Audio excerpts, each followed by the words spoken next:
Guys, आज हम एक नई वीडियो के साथ जुड़ने वाले हैं। तो आज हम पढ़ेंगे हिंदी व्याकरण का टॉपिक समास।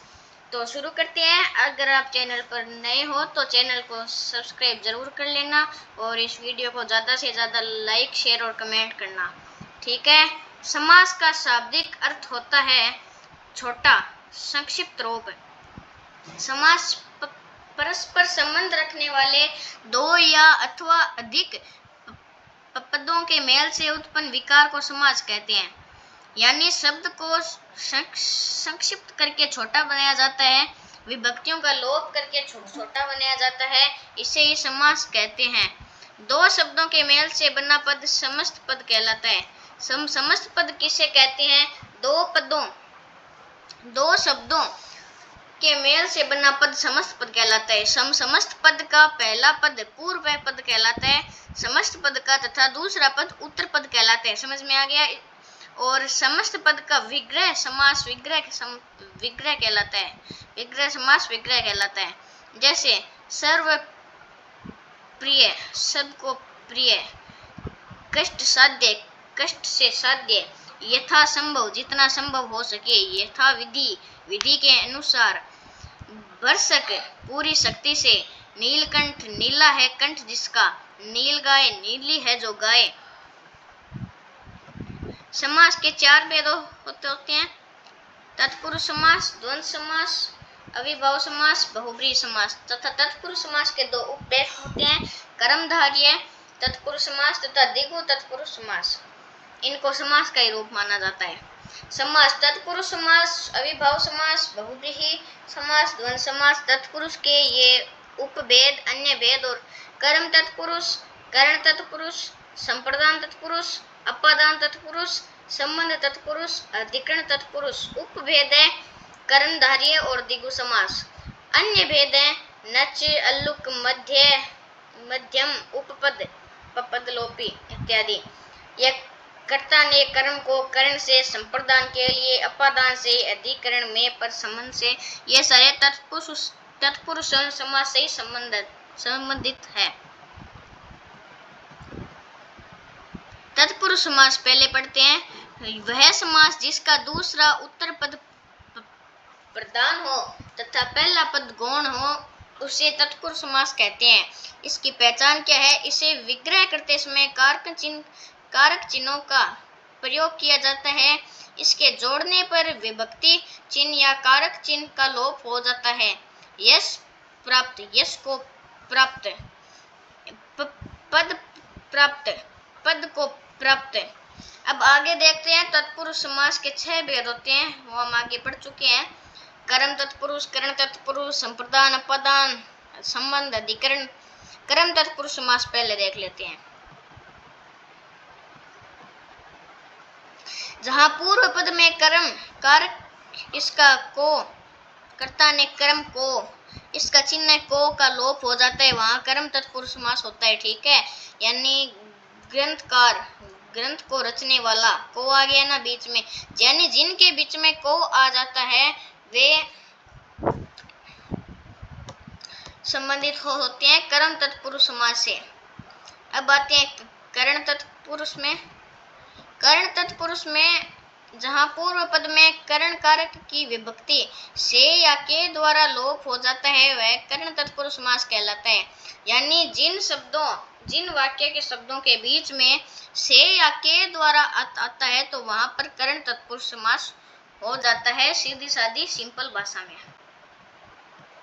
अब आता है संप्रदान तत्पुरुष समास, जो इसमें के लिए बीच में आ जाता है, यानी राह खर्च, राह के लिए खर्च, पुण्य दान, पुण्य के लिए दान, गौशाला, गौ के लिए शाला। अब अपादान तत्पुरुष समास, जिनके बीच में से का लोप हो जाता है।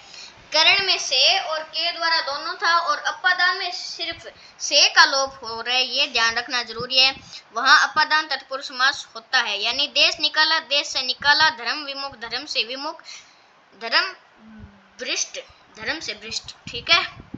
संबंध तत्पुरुष में का, की का लोप होता है, वहां पर संबंध तत्पुरुष होता है। जैसे देशवासी, देश का वासी, राजपुत्री, राजा की पुत्री, देव, देवालय, देव का आलय। यहाँ पर के, का, की आ रहा है ना, ये होता है अब हम पढ़ेंगे अधिकरण तत्पुरुष समास। इसके बीच में मैं पर विभक्ति का लोप हो जाता है। यहाँ पर अधिकरण तत्पुरुष समास होता है, जैसे दानवीर, दान में वीर, घुड़सवार, घोड़े पर सवार, स्वर्गवास, स्वर्ग में वास। आगे देखते हैं, तत्पुरुष समास के उपभेद के बारे में जानते हैं। कर्मधारय समास, तत्पुरुष समास, द्विगु तत्पुरुष समास। पहले कर्मधारय समास पढ़ते हैं। कर्मधारय समास में एक पद, पहला पद विशेषण तथा दूसरा पद विशेष्य होता है। विशेषण विशेष्य की मैंने वीडियो डाल दी है, अगर आपने नहीं देखी है तो आप वीडियोज में जाकर देख सकते हैं। अथवा एक पद उपमेय तथा दूसरा पद उपमान होता है, अर्थात दोनों में से ही एक ही तुलना का उपमा दूसरे से की जाती है। अब विशेषण विशेष्य, महादेव, महान है जो देव है। अब विशेष्य और विशेषण इसमें दोनों है। अंधकूप, अंधा है जो कूप, पुरुषोत्तम, पुरुषों में है जो उत्तम। अब उपमेय देखते हैं, उपमेय और उपमान के शब्द देखते हैं। कमल नयन, कमल के समान नयन, भुज दंड, दंड के समान भुजा, कर पल्लव, पल्लव रूपी कर, कर कमल, कमल रूपी कर, घनश्याम, घन के समान श्याम। अब आता है हमारा द्विगु समास। बहुत ही आसान सा समास है, अगर आप ध्यान से पढ़ोगे तो आपको जरूर समझ में आ जाएगा। द्विगु समास है वह समास जिसका पहला पद संख्यावाची तथा दूसरा पद जिसका पूर्व यानी पहला पद संख्यावाची विशेषण हो और उसे द्विगु समास कहते हैं। इसमें भी पूर्व पहला तथा उत्तर दूसरा पद विशेषण विशेष्य का संबंध होता है। अर्थ की दृष्टि से यह समास समूहवाची होता है। इसमें आपको इतना ही ध्यान रखना है कि जहाँ पर पहला पद संख्यावाची, संख्यावाची का क्या मतलब हुआ, यानी जिसके बीच में संख्या आ जाती है पहले, यानी त्रिवेणी, तो इसके अंदर संख्या आई है पहले ही 3। चौमासा, तो इसमें 4 जो अंक है उसकी संख्या आई है। नवरात्रा, इसमें 9 संख्या आई है। 9 रातों का समाहार या समूह है, नवरात्र कहलाता है। 4 मासों का समाहार या समूह है, चौमासा कहलाता है। 3 वेणियों का समाहार या समूह त्रिवेणी कहलाता है। ये समझ में आ गया? कुछ नहीं है, सिर्फ ध्यान लगाने की जरूरत है। तत्पुरुष समास के अन्य भेद। नच तत्पुरुष समास, नंग, इस समास का पूर्व पद न का भाव उत्पन्न करता है। अछूत, न छूत, जिसको हम छूते नहीं है, अछूत यानी निश्चित जाति का। आजकल तो ये सब हट गया, छुआछूत नहीं होती है, पहले होती थी। अनहोनी यानी न होनी, जो काम नहीं होता है। अलुक तत्पुरुष समास, इस तत्पुरुष समास के दोनों पदों के बीच विभक्ति का लोप नहीं होता। विभक्ति का लोप इसमें होता ही नहीं है, बस ये ध्यान रखना है। युधिष्ठिर, युद्ध में स्थिर, मन से, मन में उत्पन्न। मध्य पद लोपी तत्पुरुष समास, इस तत्पुरुष समास में 2 पदों के बीच 2 या 2 से अधिक पदों का लोप होता है, यानी 2 या 2 से अधिक पदों का जहाँ पर लोप होता है वहाँ मध्यम पद लोपी तत्पुरुष समास होता है। दही बड़ा, दही में डूबा हुआ बड़ा, यहाँ पर 2 या 2 से अधिक पदों का लोप है। रेल का गाड़ी, रेल पर चलने वाली गाड़ी। उपपद तत्पुरुष समास अब आता है। इस तत्पुरुष समास के दूसरे पद का पृथक रूप में प्रचलन सामान्यतः नहीं होता है।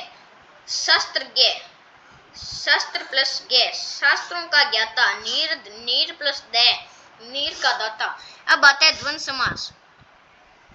वह समास जिनमें दोनों पद ही प्रधान होते हैं उसे द्वंद्व समास कहते हैं। इसमें दोनों के बीच और तथा अथवा या का प्रयोग होता है। जैसे इसमें आपको इतना ही ध्यान रखता है, जिनके बीच सरल भाषा में जिन शब्दों के बीच में और आ जाता है वहां पर द्वंद्व समास हो जाता है। यानी ये जो योजक चिन्ह है, ये इसमें और छिपा हुआ, इसको छोटा बनाया गया है, यही तो समास होता है। इसमें विभक्तियों का लोप करके छोटा बनाया जाता है। हानि, लाभ, हानि और लाभ। राजा, रंग, राजा और रंग। माता पिता, माता और पिता। भीमार्जुन, भीम और अर्जुन। न्यूनाधिक, न्यून अथवा अधिक। लव कुश, लव और कुश। देवासुर, देव और सुर। अब आता है अव्ययभाव समास। वह समास जिसका पूर्व पद प्रधान व अव्यय हो उसे अव्ययभाव समास कहते हैं। जिसका पहला पद प्रधान होता है तथा दूसरा पद अव्यय होता है। ये अव्यय क्या होता है इसके भी बारे में हम आगे वीडियो डालने वाले हैं। यथा शीघ्र, जितना शीघ्र हो सके। इसमें जो यथा है यह अव्यय है। आजीवन, जीवन भर। यथामति, मति के अनुसार। यथा रुचि, रुचि के अनुसार। प्रतिदिन, हर दिन। प्रतिपल, हर पल। इसमें जो पहला पद है यथा, यथा, यथा, प्रति, प्रति, ये सारे अव्यय हैं। अब अव्ययभाव समास नाम से पता चलता है, यानी पहला पद प्रधान व अव्यय हो उसे अव्ययभाव समास कहता है। क्या कहते हैं? बहुब्रीहि समास, जिनमें दो पद गौण होते हैं तथा ये दोनों मिलकर किसी तीसरे पद का विशेषण होते हैं। इसमें तीसरा पद भी प्रधान होता है, उसे बहुब्रीहि समास कहते हैं। यानी इसमें तीसरा पद है उसको भी प्रधान माना जाता है, यही बहुब्रीहि समास है। पीतांबर, पीला है वस्त्र जिसका, यानी श्री कृष्ण। दीर्घायु, दीर्घ आयु या दीर्घ बाहु है यहाँ पर। लंबी भुजाएं हैं जिसकी, यानी विष्णु। अष्टभुजा, 8 भुजा हैं जिसकी, दुर्गा। यानी इन सब का तीसरा अर्थ भी निकल रहा है। पीला है वस्त्र जिसका श्री कृष्ण का नाम आ रहा है तीसरे पद पे, तो ये तीनों पद प्रधान है, इसे बहुब्रीहि समास कहते हैं। कर्मधारय और बहुब्रीहि समास में अंतर क्या है? कर्मधारय में यह समास तत्पुरुष समास का उपभेद है। इस समास में दूसरा पद प्रधान व पहला पद गौण होता है। इस समास में दोनों पदों के बीच विशेषण या विशेष्य का संबंध होता है, ये मैंने आपको पढ़ा दिया है। नीलकंठ, नीला है जो कंठ, ये एक उदाहरण है इसका। बहुब्रीहि समास, यह समास एक स्वतंत्र समास है। इसमें दोनों पद गौण होते हैं तथा तीसरा पद भी प्रधान होता है, ये हमने अभी पढ़ा है। और दोनों पद मिलकर तीसरे पद के विशेषण होते हैं, तीसरा पद प्रधान होता है। जैसे नीलकंठ, नीला है कंठ जिसका, तो इसका तीसरा अर्थ निकल रहा है शिव। अब हम आगे देखने वाले हैं द्विगु और द्वंद्व समास में अंतर। द्विगु समास में पहला पद संख्यावाची होता है। द्विगु समास तत्पुरुष समास का उपभेद है। जैसे द्विगु, दो गांवों का समाहार। द्वंद्व समास में दोनों पद प्रधान होते हैं। खट्टा मीठा, माता पिता, माता और पिता। ठीक है। अव्ययभाव समास व बहुब्रीहि समास में अंतर। अव्ययभाव समास में पूर्व पद प्रधान होता है, जैसे भरसक, पूरी शक्ति से। बहुब्रीहि समास में तीसरा व अन्य पद प्रधान होते हैं। पीतांबर, पीला है वस्त्र जिसका, कृष्ण।